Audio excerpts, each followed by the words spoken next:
कि वे आए और विश्व आदिवासी दिवस में हम आदिवासियों को, हम भारत में कैसे कैसे हम मालिक बनेंगे और हम बन सकते हैं, मेरे पास क्या क्या है और हम उसे कैसे हम करेंगे, वही चीज़ हम बताएंगे सरल और सीधे उपायों में जो काम कर रहे हैं। छत्तीसगढ़ में शुरुआत हो चुकी है। डॉक्टर नारायण कश्यप टेकम जी।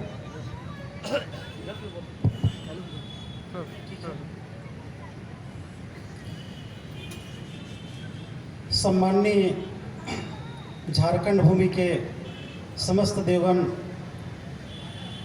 जिनके कुर्बानियों से हम आज अपनी परंपरा को, अपनी व्यवस्था को आगे बढ़ा रहे हैं। मंच में मंचस्थ समस्त महानुभावों और इस कार्यक्रम में उपस्थित समस्त आदिवासी परिवार के, भारत के जन गण, इस भारत के मालिक, आप सबको सादर सेवा जोहार। मैं डॉक्टर नारायण कश्यप टेकम, छत्तीसगढ़ से। जैसा कि ये राष्ट्रीय मंच है, इस राष्ट्रीय मंच में मुझे बोलने का अवसर मिल रहा है, इसके लिए मैं मंच का सदा आभारी रहूँगा। हम इस भारत के मूल मालिक हैं।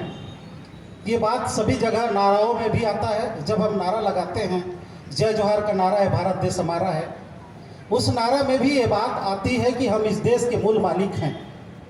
लेकिन उससे भी आगे हम बढ़ कर के देखें तो भारत के संविधान में भी यह बात लिखा हुआ है, क्योंकि भारत एक क्या है? गणतंत्र है। भारत क्या है? गणतंत्र है। भारत में जनतंत्र लागू है, लोकतंत्र लागू है।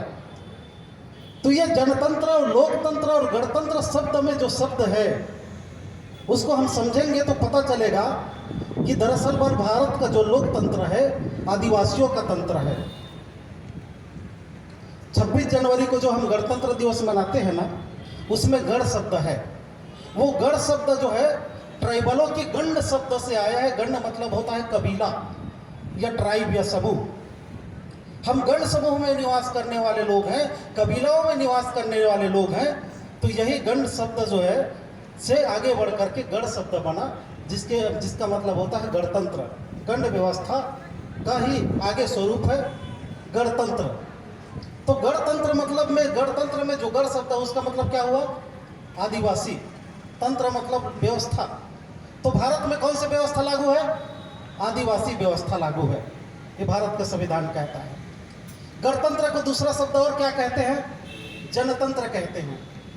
जनतंत्र कहते हैं ना। जन जो शब्द है सिर्फ ट्राइबलों के लिए प्रयोग होता है।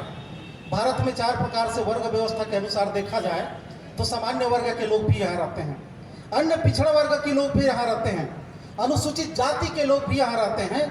लेकिन अनुसूचित जनजाति सिर्फ उनको कहा जाता है जो अपने पूर्वजों की कबीलाई व्यवस्था से शासित और संस्कारित होते हैं, विद्यमान विधि से रूढ़ी प्रथा शासित और संस्कारित होते हैं। तो जनतंत्र में जो जन शब्द है सिर्फ ट्राइबलों के ऊपर लागू होता है। तो जनतंत्र मतलब क्या? जन मतलब आदिवासी, तंत्र मतलब व्यवस्था। तो भारत में आदिवासी तंत्र लागू है। जनतंत्र मतलब आदिवासी तंत्र। ये 2 शब्दों पर भी भरोसा नहीं हो रहा होगा तो तीसरा शब्द समझिए, इसको लोकतंत्र भी कहते हैं। और लोकतंत्र का मतलब होता है, लोकगीत किसको कहते हैं?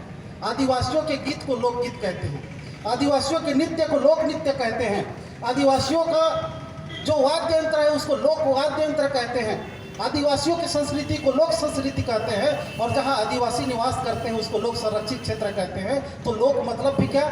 आदिवासी। तो लोकतंत्र मतलब आदिवासी तंत्र। इन तीनों शब्दों पर भी भरोसा ना हो रहा होगा तो अंग्रेजी में इसको रिपब्लिक कहते हैं। गणतंत्र को क्या कहते हैं अंग्रेजी में? रिपब्लिक कहते हैं। और रीध एंड पब्लिक 2 शब्दों से मिलकर बना है।